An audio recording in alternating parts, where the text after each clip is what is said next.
il est 1h du matin. Moi, je vais pas aller dormir comme tout le monde. Non, je dois m'asseoir, me maquiller devant les lumières, les caméras pour faire les vidéos pour mettre sur le net. Hello la famille, j'espère que vous allez bien. Avant de commencer cette story time, je voulais rapidement vous remercier pour tout l'amour et tout le soutien que vous m'avez témoigné pour ma première vidéo YouTube. Franchement, ça m'a vraiment fait plaisir. Vous avez été adorables, vous m'avez envoyé des messages trop mignons, vous avez laissé plein de commentaires tellement adorables sous la vidéo, genre, franchement, vous avez assuré, merci infiniment. Donc ouais, la story time d'aujourd'hui là, non, je devais porter mon habit de sport pour raconter ça parce que ça là, nous aurons deux personnages. Un personnage féminin qu'on va appeler Amélie. Un personnage masculin qu'on va appeler Michel. Si vous êtes ivoirien et que vous connaissez la série Ma Famille, vous savez pourquoi est-ce que j'appelais la fille Amélie et puis le monsieur là Michel. C'est une story time qui est plutôt longue, donc je pense que je vais la faire en des épisodes. Donc je dis ça là, épisode 1 et puis prochain jour épisode 2. Bon, c'est qu'elle est su, on nous aller. En troisième, j'ai changé d'école. Enfin, quand je suis passé de la quatrième à la troisième, j'ai changé d'école. Et j'ai rencontré une fille qui s'appelait Amélie et qui est tout de suite devenue ma pote parce que je l'aimais bien, elle était cool, elle était sympa. Et surtout, nous partagions, comment dirais-je, un point en commun plutôt particulier. En gros, je vous expliquerai ça dans une autre story time, mais pour une histoire stupide, j'ai vite eu la réputation de pute du lycée et Amélie avait la même réputation. Ce qui nous différenciait, c'est que moi je m'en fichais parce que je savais très bien que de 1 c'était faux, de 2 je savais très bien qui avait lancé cette rumeur et pourquoi, et vous le saurez dans la story time que je raconterai sur cette histoire complètement débile. Elle, ça l'atteignait réellement, elle le vivait super mal. Et donc j'étais tout le temps en train de la rassurer, en train de lui dire mais tu sais franchement les gens sont débiles, tu connais les gens d'ici, surtout à Abidjan, tu sais comment les gens aiment parler, etc.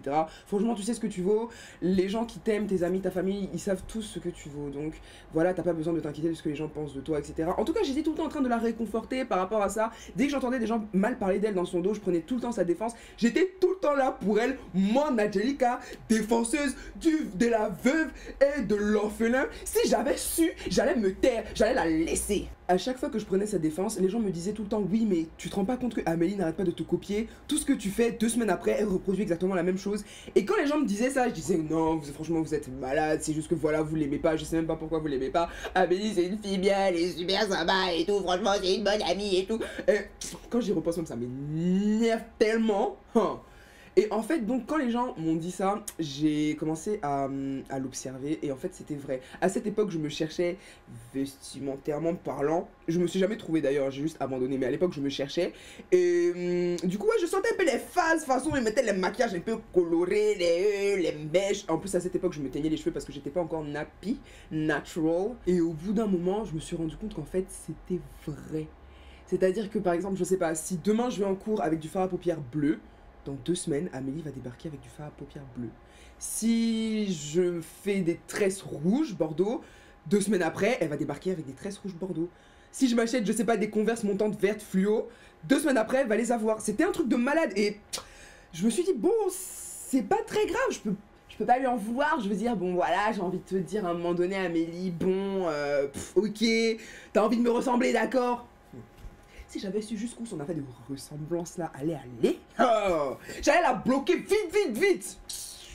Un an après que j'ai rencontré Amélie, Michel a débarqué dans notre lycée et nous nous sommes mis en couple parce que Michel était super gentil, c'était un gars adorable, c'était le crème de la crème. Il était tellement gentil avec moi, il était... Ah ouais non, je suis tombée amoureuse vite. Quoi?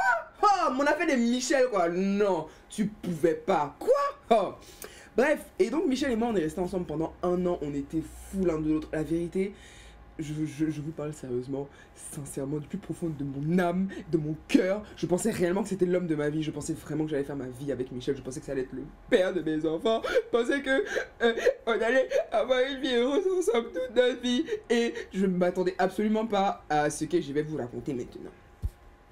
Après 1 an de relation, mon très cher Michel, mon Michou d'amour, je sais pas ce qui a créé ça, mais en tout cas, bon, dans la jeunesse, dans la fougue, etc., il s'est dit, voilà, il a plus envie d'être posé, machin, il a envie de s'amuser. Donc, il m'a largué comme une vieille merde.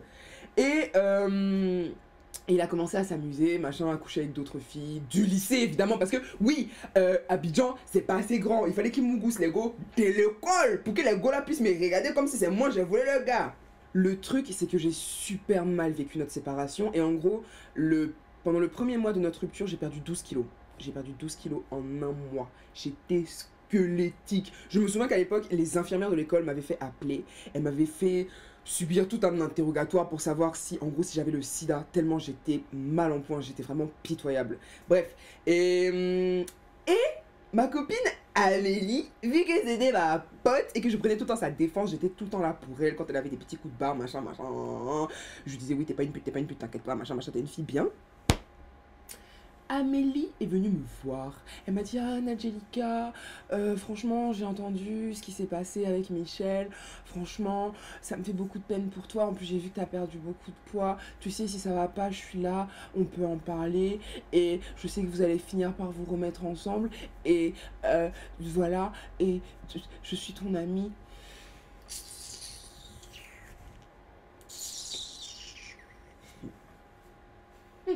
En fait, dans le fait de Mougouli, là, il n'y a pas fait d'amitié. Parce que cette...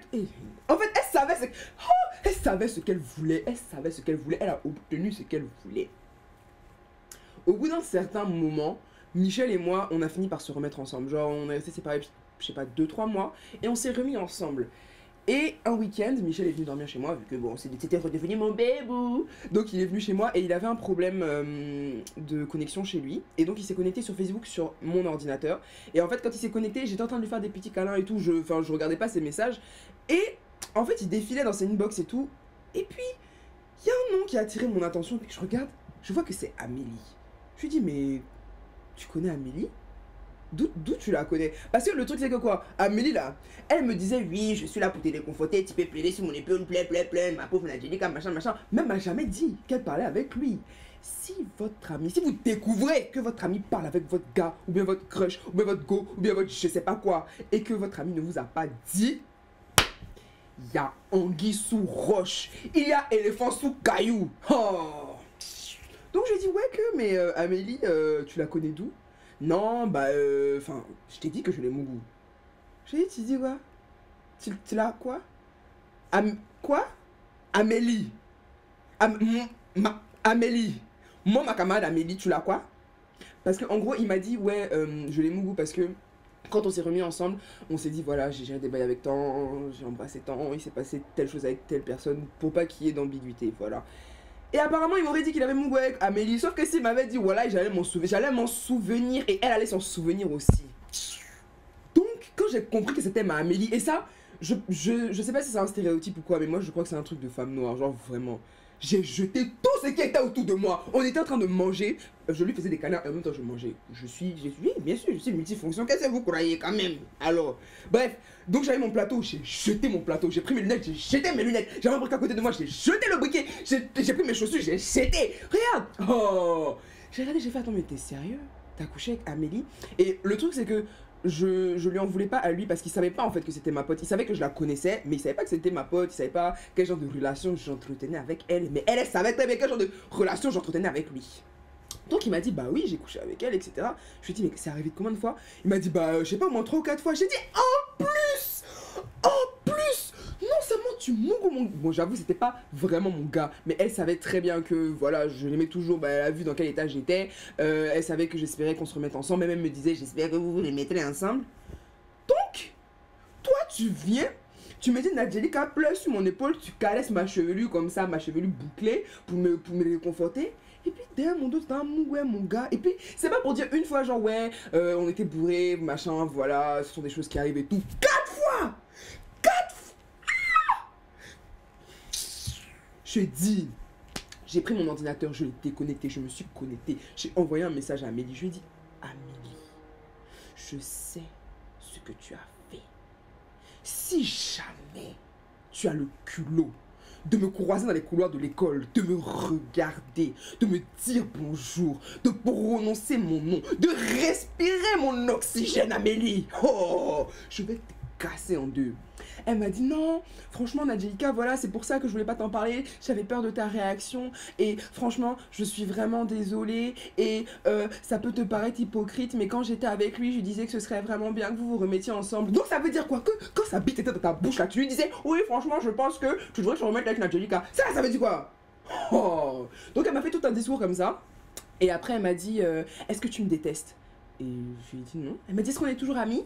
Et je lui ai répondu non, pas du tout. Du coup, je te déteste pas, mais si un jour je te croise par hasard dans les couloirs du lycée et qu'on est que toutes les deux, je serai capable de te frapper jusqu'à ce que mort s'en suive. Elle a laissé ça comme ça. Le lendemain, quand je suis arrivée à l'école, et ça, jusqu'à aujourd'hui, quand j'y pense, j'ai honte de moi parce que je me dis que j'ai une réaction extrêmement immature. Et Amélie, je suis, franchement, juste pour ça, je suis désolée, ok? Juste pour cette petite partie de l'histoire, I'm sorry, ok? En gros, je suis arrivée à l'école et je vous rappelle que j'étais follement amoureuse de ce type, que je pensais que c'était l'homme de ma vie, que Amélie, je passais mon temps à la dire que c'est une fille bien partout, et puis au final, elle m'a trahi, elle m'a regardé pleurer, maigrir pour un gars, et puis derrière mon doigt, elle me baisait. Donc ce jour-là, je suis arrivée à l'école et on avait accompagnement. Et en gros, accompagnement, c'était tout le monde ensemble. C'était pas genre les L, les ES, les S. On était tous réunis. Bref. Et donc on avait accompagnement et c'était juste avant que la cloche sonne. Et donc du coup, tout le monde était dans les couloirs. Je suis arrivée. Oh! Et je suis arrivée comme une bombe prête à exploser. Et j'allais voir tous les groupes de personnes. Ouais, vous savez pas ce que Amélie m'a fait. Gna gna gna. Elle a baisé avec Michel. Gna gna gna. 4 fois. Gna gna gna. Ouais, bonjour. Non, ça va pas. Amélie a baisé avec mon gars 4 fois. Oui, non. Amélie. Et j'ai raconté ça à tout le monde. Amélie aussi, désolée. Et je sais pas comment ça se passe dans les lycées en France, mais chez nous, histoire de tu as volé mon gars, tu as mon gars, ça se règle avec les points. La raison pour laquelle je ne me suis pas battue, enfin, il y a deux raisons pour lesquelles je ne me suis pas battue avec elle. Non, c'est pas, en fait, j'allais pas me battre avec elle, j'allais la frapper. Mais là n'est pas la question. Déjà de 1, dans le lycée dans lequel on était, en fait, à la moindre baston, on se faisait renvoyer définitivement. Et je n'allais pas me foutre dans la merde et foutre ma merde dans la merde vu qu'elle allait devoir me changer d'école pour ça, pour elle et pour cette histoire, de 1. Et de 2, franchement, se battre pour un mec, c'est pitoyable. Vraiment. Vraiment, je vous le dis. Toi qui regardes cette vidéo et qui demain au lycée veut péter la gueule de Laetitia parce que Laetitia a couché avec ton mec, sincèrement, tu ferais mieux de juste, en fait, dégager ton mec, de dégager Laetitia et de te remettre en question. Vraiment. Ce qui me dépasse réellement dans ce genre d'histoire, c'est tout le temps la même chose. Avec Marie, de ma première story time, c'était le même délire. En gros, j'ai couché avec son gars. Au lieu d'en vouloir à ton gars qui est venu me chercher moi où j'étais, c'est moi, tu veux plus causer à moi et puis tu te remets avec lui. C'était la même chose avec Michel. Au final, je me suis remise avec Michel et Amélie, ça a jamais été de nouveau ma pote. Alors que techniquement, j'aurais dû dégager les deux, mais comme j'étais stupide et aveuglée par l'amour, voilà. Au final, Michel m'a défoncé le cœur. Michel a pris mon cœur, il l'a broyé, il l'a écrasé, il l'a mastiqué, il a pris ça pour laver caniveau devant chez lui. Ah, franchement, c'était pas du jeu. Si j'avais su, je sais pas vraiment quelle conclusion explicite je pourrais tirer de cette histoire. Si vous en avez une à me proposer, mettez-la dans les commentaires. Et au final, je pensais que ça allait être beaucoup plus long que ça, mais j'ai réussi à bien résumer la chose. Donc, je pense que on peut se laisser ici sur ce. Merci encore de me soutenir. La Nadjarmi, je vous aime très fort. Et on se retrouve dimanche pour une prochaine vidéo. Je vous fais plein de bisous et je vous aime. Mouah.